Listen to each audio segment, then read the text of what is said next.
कहते हैं बच्चे भगवान का रूप होते हैं, इसलिए वे भूतों को आसानी से देख सकते हैं। लेकिन क्या होगा अगर वे जहां भी जाएं वहां भूत देखें? आइए जानते हैं ऐसे बच्चे के बारे में जिसे हाईवे पर भूतों का साया था। एक दिन 2 चचेरे भाइयों ने रात में किसी जरूरी काम से पास के शहर में जाने का फैसला किया। यह बात उसी घर में रहने वाले उनके भतीजे ने सुनी और उनके साथ जाने के लिए लगातार रोने लगा। उन्होंने सोचा कि इससे परेशानी होगी, इसलिए उन्होंने लड़के की माँ से उसे बिस्तर पर सुलाने के लिए कहा। उसकी माँ उसके चंचल और जिद्दी व्यवहार से तंग आकर उसे ले गई और बिस्तर पर लिटा दिया और अपने काम में व्यस्त हो गई। लड़का बिना किसी को बताए चुपचाप उनकी कार के पास गया और कार की डिक्की में छिप गया। कुछ ही देर में उन्होंने अपनी यात्रा शुरू कर दी और कुछ ही देर में वे एक ऐसे राजमार्ग पर थे जिसके दोनों तरफ लंबी लंबी हरी भरी फसलें थीं। छुपे हुए बच्चे ने धीरे से कार की डिक्की खोली, यह देखने के लिए कि वे कहां तक पहुंचे हैं। जैसे ही वह अनुमान लगा रहा था कि वे कहां हैं, एक भूत महिला उन खेतों के अंदर से सड़क पर आई। यह देख वह डर गया और कार की डिक्की जोर से बंद कर ली। यह आवाज सुनकर उसके चाचा रुके और कार देखने लगे कि कार की डिक्की में क्या है, और उन्हें आश्चर्य हुआ कि लड़का उसमें छिपा हुआ था, कांप रहा था और डरा हुआ था। उन्होंने उसे ले जाकर पिछली सीट पर बैठाया और पूछा कि तुम कार में कैसे आए और इतने डरे हुए क्यों हो। तभी बच्चे ने बताया कि उसने सड़क पर एक भूतिया औरत देखी है। यह सुनकर उसके चाचा उस पर चिल्लाने लगे, इसीलिए हम तुम्हें अपने साथ नहीं ले जाना चाहते। तुम झूठी कहानियां बनाते रहते हो और हमें परेशान करते हो। अब से तुम चुप रहोगे। और वह लड़का अपने ही मन में चुपचाप बैठा रहा। तभी कुछ दूर जाने के बाद अचानक उनकी कार का टायर पंक्चर हो गया। अंकल ने कार की डिक्की के पास जाकर देखा तो स्टेपनी नहीं थी। चूंकि वे अपने घर से बहुत दूर नहीं हैं और उनके पास जाने के लिए कहीं और नहीं है, इसलिए उन्होंने अपने पारिवारिक मित्र को बुलाने का फैसला किया जो एक कार मैकेनिक था। उन्होंने उससे अपने साथ एक स्टेपनी भी लाने को कहा। मैकेनिक के पास आने के लिए कोई बाइक नहीं थी, इसलिए वह साइकिल से चल पड़ा। मैकेनिक को पहुंचने में थोड़ा समय लगेगा। उन्होंने उसके पहुंचने तक झपकी लेने का फैसला किया। दोनों चाचा सो गए, लेकिन लड़के को नींद नहीं आ रही थी, इसलिए वह खिड़की से बाहर देखता रहा।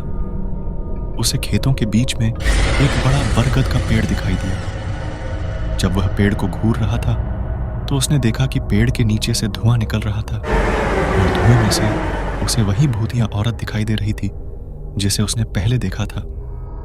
वह डर गया और अपने चाचाओं को जगाता रहा कि अब सचमुच कोई भूत है। दोनों चाचा चिढ़ गए क्योंकि लड़का उनकी अच्छी नींद में खलल डाल रहा है। गुस्से में उठे और उससे पूछा, आह, भूत भूत, हमें दिखाओ भूत कहां है। जैसे ही लड़के ने पेड़ की ओर इशारा किया, उन्होंने जो देखा उससे वे चौंक गए।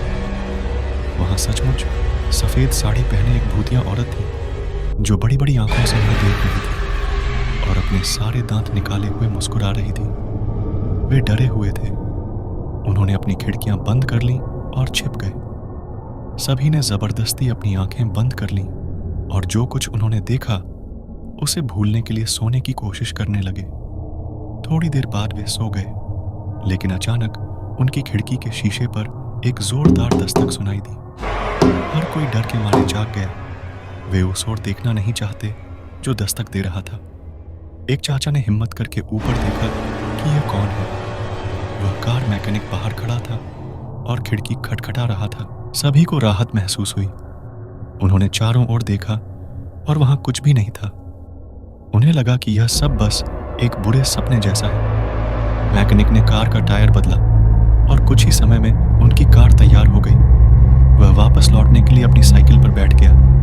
उनमें से एक ने उसे घर जाने तक सावधान रहने को कहा। आसपास कुछ अजीब चीजें हो रही हैं और सड़क असुरक्षित लग रही है। मैकेनिक ने सिर हिलाया और चला गया। बाद में सब कुछ सामान्य लगा। कार में गाने बजते हुए वे सब ठीक चल रहे थे। अचानक आगे की सीटों पर बैठे एक आदमी ने देखा कि लाल साड़ी पहने एक खूबसूरत लड़की हाथ हिलाकर लिफ्ट मांग रही है। वे रुकने के अलावा कुछ नहीं कर सके। क्योंकि वह सड़क पर अकेली खड़ी थी और सड़क उसके लिए सुरक्षित नहीं लग रही थी। वह कार के अंदर बैठ गई। उन्होंने उससे पूछा, आप सड़क पर अकेले क्यों खड़े थे? कहाँ चलना है आपको? क्या तुम्हें कहीं आसपास छोड़ दे? वह बहुत देर तक चुपचाप खिड़की से बाहर देखती रही और फिर अचानक उसने आगे की सीटों पर बैठे दोनों पुरुषों पर हाथ रख दिया और गलत तरीके से छूने लगी और वह ललचाती आवाज में पूछती रही, मैं कैसी लग रही हूँ? तुम लोग मुझे पसंद करते हो? क्या आप में से कोई मेरे साथ आनंद लेना चाहता है? गाड़ी चला रहे आदमी को लगा कि यह सब उसके बगल में बैठे बच्चे पर गलत प्रभाव और संदेश दे रहा है। उसने उससे रुकने के लिए कहा और वह नहीं रुकी। उसने गुस्से में आकर महिला को जोरदार तमाचा जड़ दिया। उसकी आंखें गुस्से से लाल हो गईं। उसके बाल हवा में तैर रहे थे। उन्होंने कार रोकी और उसे कार से बाहर खींचकर सड़क पर धकेल दिया। ये सब करते समय वह गुस्से भरी नजरों से और दांत पीसते हुए उन्हें घूरती रही। जैसे ही वे अपने शहर के करीब पहुंचे, वही लाल साड़ी वाली महिला कहीं से दिखाई, सड़क पर अपने पैर और हाथ फैलाए खड़ी थी। वह उन्हें रोकने की कोशिश कर रही है। वे सभी डर गए और तनावग्रस्त हो गए। उनकी हृदय गति और कार की गति बढ़ती जा रही थी। वे जिस दिशा में जा रहे थे वह उसी ओर रेंगती रही। उनकी कार का संतुलन बिगड़ गया और उनकी कार सड़क छोड़कर खेतों में जा गिरी। वह तेजी से कीचड़ में चला गया और एक बरगद के पेड़ से जोर से टकराया। सभी लोग बेहोश हो गए और कोई भी हिल नहीं सका और रात पूरी हो गई। सुबह सुबह खेतों में काम करने आए लोगों ने दुर्घटनाग्रस्त कार देखी और लोगों को इकट्ठा कर कार में फंसे लोगों को अस्पताल पहुंचाया। सभी मामूली चोटों और तेज बुखार के साथ लगभग 1 महीने तक आराम की सलाह के साथ बाहर आ गए। लेकिन जो रात उन्होंने देखी वह अविस्मरणीय थी।